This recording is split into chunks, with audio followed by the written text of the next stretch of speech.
Welcome back, everybody. It's just 10 minutes past 8 here on the programme. Globally, this Easter weekend has marked a significant change in the traditional Christian sermons, where most of them were presented virtually. Prior to this happening, there were concerns raised by various church leaders and congregants, and in some instances, a bit of resistance, and South Africa was no exception. But despite this, Cape Town Archbishop Thabo Makgoba of the South African Anglican Church similarly delivered his Easter sermon via the internet. Joining us via Skype, what a privilege to have the Archbishop with us to talk about this and other related issues that have come out of the COVID-19 lockdown. The Anglican Archbishop himself, Thabo Makgoba. Great to have you, Archbishop. Thanks so much for being our guest. Thank you so much, Leanne, and good morning to your viewers. Did you ever in your lifetime think that you would experience an Easter weekend such as you did this past one? Leanne, I had never imagined, and my prayer is this is the first and the last one in my lifetime. I had never realized how spiritually, emotionally, and attached I am personally to that sense of the community, to that sense of worshiping together, to the rituals that we normally do, their meaning and their usefulness. But we live and learn, and COVID has made us to really look at life and doing church differently. And the most important thing is we did meet, even if not personally, but virtually. Yeah. It must have been quite incredible to actually see the amount of people that did tune in and listen via whatever link it was that you delivered the sermon, because it just shows you how people are craving this kind of link to the church at a time like this. How was it? How was the response to delivering your sermon online? Well, we're still learning. Some people didn't know where to mute Zoom, and I didn't know that also as administrator can mute all of them. And we had babies crying, dogs barking. But so it was like an interesting congregation where the Archbishop and the priest doesn't have the last word, because you are relying on them. So accept the challenge of technology. It was good to do it. It was, but also emotional to be alone. You know, some of the things that I took for granted, like when I blessed the congregation, taking my mitre off, putting it somewhere, and taking the stuff and giving it to a server. I've always assumed that a server will be there. Yeah. Now having to literally juggle around myself, you know, I found that I was in my way, and usually the others help me to really focus on God and to concentrate on leading God's people in worship. So it was strange, Leanne, I must say, and it was emotional, and we did the Easter fire lighting that we normally do very early in the morning with my son and daughter also. Here at home, and it was raining in Cape Town, and we took a video of that fire just outside our front door, and then we put it out, and the rain took it off, and we blessed the Easter candle. So those are some of the little services that we did. And on Good Friday, it was also very humbling to be joined by the Archbishop of Canterbury in England, joined by the state president, and joined by some of our parishioners. My area covers Angola, Namibia, Lesotho, Swaziland, Mozambique, South Africa, and St. Helena, just to see representatives of those, connected. We've never had an Easter together as a province. Yeah. But I miss being in a parish, I must confess. I know. I mean, it can be. I can tell you from being somebody that sits in a parish over this special time and in Easter, it's one of those. It's possibly the most important part of the religious calendar, and to be away from a church, from not being in the house of God, from not receiving the body of Christ, from not being in your presence, that it's a difficult thing for people to get around. But I suppose it's also a shift in mind that one realizes that, as much as we need to be in his house, God is also within us. And these are the kind of lessons that we're learning over a time like this. But from a religious leader like yourself, what is it that we should be learning out of times like this?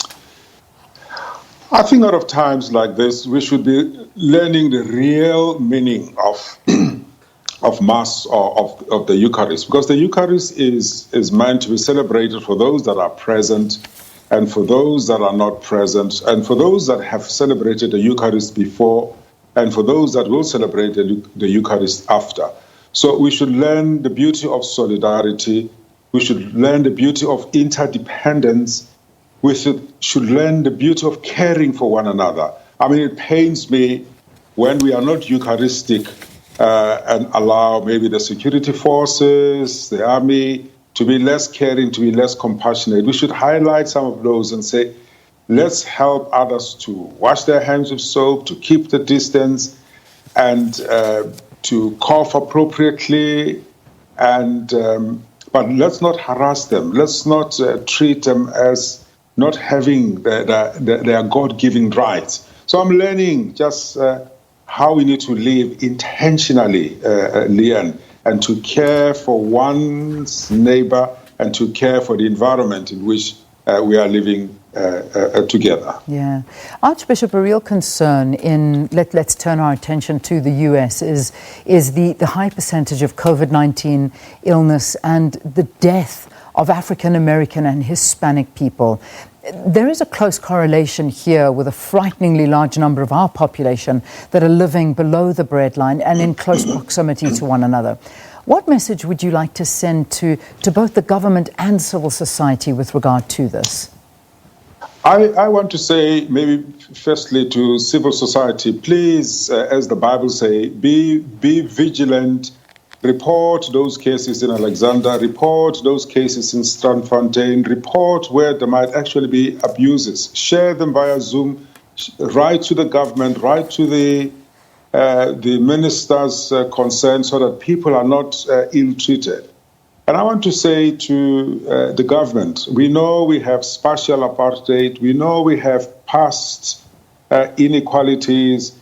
Please, let's not use this period as the period of shock doctrine to apply the policies that you couldn't apply. Be humane.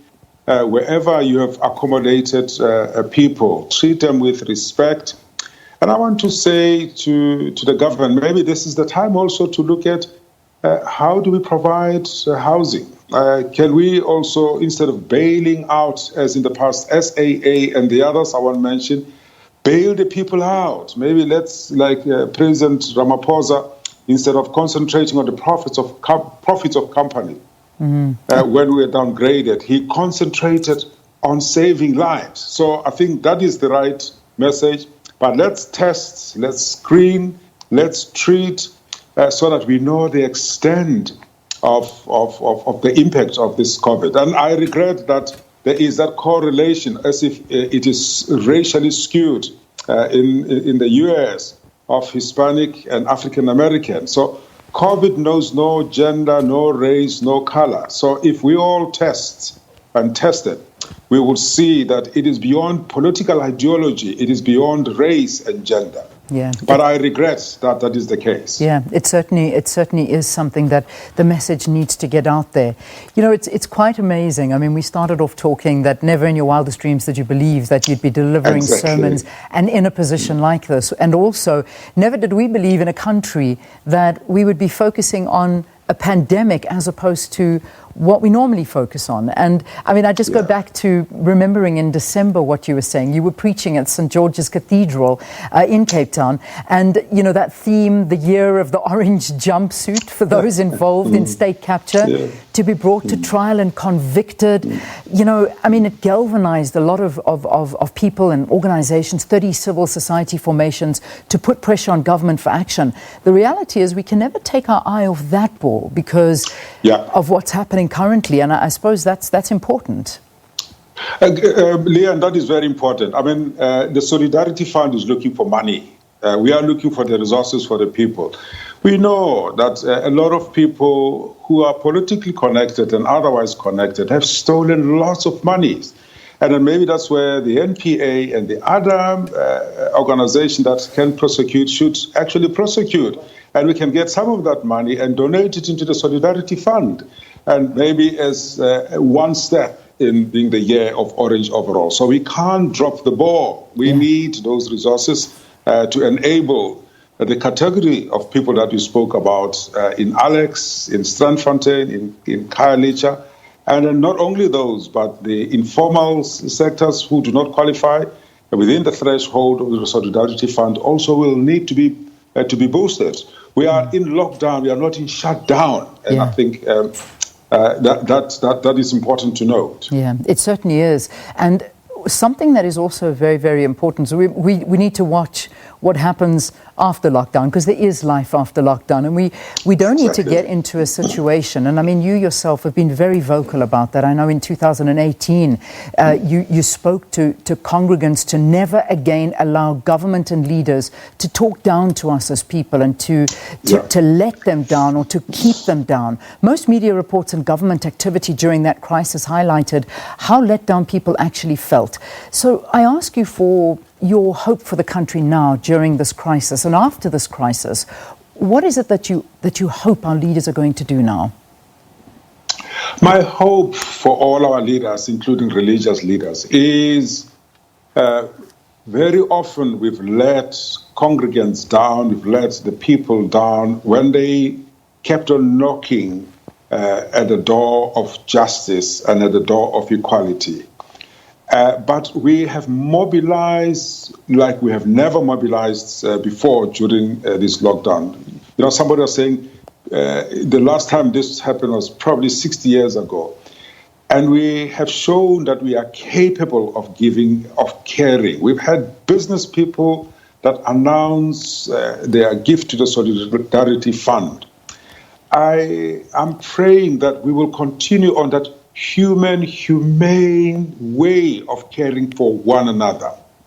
I pray that our government will also act with speed like we have. And I hope that certain things will change to ensure that we are as efficient as the President has shown, that we care for the poorest of the poor and we care for small businesses as much as we care that the economy of the country should run. So a nurturing country, a country that pursues justice, a country that pursues equity, and a country that always has the poorest of the poor at heart. Yeah.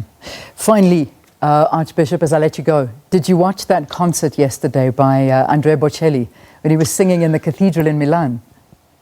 I wept, Leanne. I mean, I always tell my family that when the good Lord takes me home, that Panis Angelicus must be sung. I mean, the translation is, you know, the bread of heaven has become the bread of the people, and that's the poor and the people will also be fed at the table of the Lord. I mean, I just wept, and I'm not a singer, but I kept on singing, and my family was so bored with me and said, "Can we listen? Because you're striking a D note instead of singing beautifully." So it was just moving. And I pray that some of our musicians and artists will also maybe join and do something similar.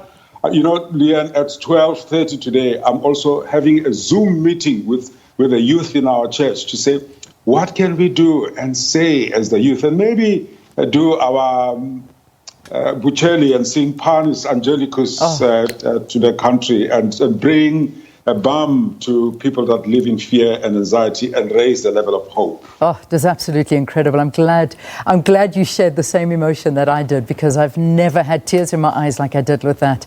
Archbishop Thabo Makgoba, what a pleasure speaking to you. The South African Anglican Church of Cape Town reflecting on the impact of COVID-19 around the world and the religious institutions as well. And gosh, if you watched that Andrea Bocelli concert last night, it was only a half an hour, but a half an hour of emotions I've never felt before. It was absolutely amazing. All right, let's leave it there. I could carry on for longer, but I have to leave it because we've got to check in with the sports.